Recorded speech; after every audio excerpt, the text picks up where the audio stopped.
Hello, hello, savez-vous qu'il y a une grande différence entre la chrétienté et le catholicisme? Et oui, en fait, Jésus était juif. Il est mort et ressuscité. Il a été mis à la croix par les Romains, poussé par les religieux juifs de l'époque.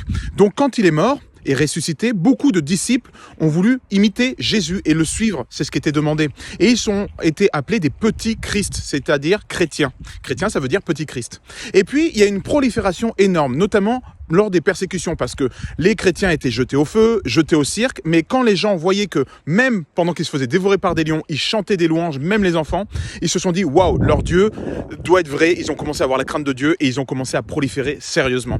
Un jour, à peu près en 300 après Jésus-Christ, là on est en 2022 après Jésus-Christ, il y a eu un personnage historique qui s'appelle Constantin, rappelez-vous de vos livres d'histoire, qui a décidé d'utiliser les chrétiens qui étaient très forts pour mourir en tant que martyrs. Il s'est dit, ceux-là, si je les utilise pour la guerre, ils vont mourir pour la cause sans souci.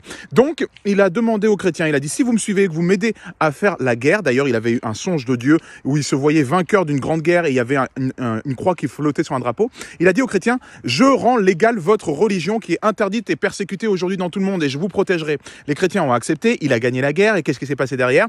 Il a dit, je vais vous faire une super religion qui est légalisée maintenant, je vais vous faire un super temple. Mais le problème, c'est que Constantin voulait aussi maîtriser et contrôler les païens. Donc, qu'est-ce qu'il a fait? Pour attirer les païens qui avaient plusieurs dieux, vous savez, les Romains, ils ont, comme les Grecs, ils ont Vénus, Mars, Jupiter, etc. Et autant de dieux qu'il y en a dans le calendrier. Eh bien, il a mélangé l'histoire chrétienne, la Bible, avec l'histoire des païens. Et tous les dieux païens sont devenus les personnages historiques de la Bible. Saint Joseph, Saint Matthieu, Saint Luc, Saint Jean, jusqu'à Marie. Mais savez-vous que les saints et Marie n'ont pas de réalité biblique? Et non, Jésus-Christ avait horreur de la religion. Quand il est venu, les seules fois où il s'est énervé, c'était contre les religieux de l'époque. Il est appelé race de vipère. Vous imaginez Jésus dire race de vipère à quelqu'un? J'aimerais pas qu'il me dise ça.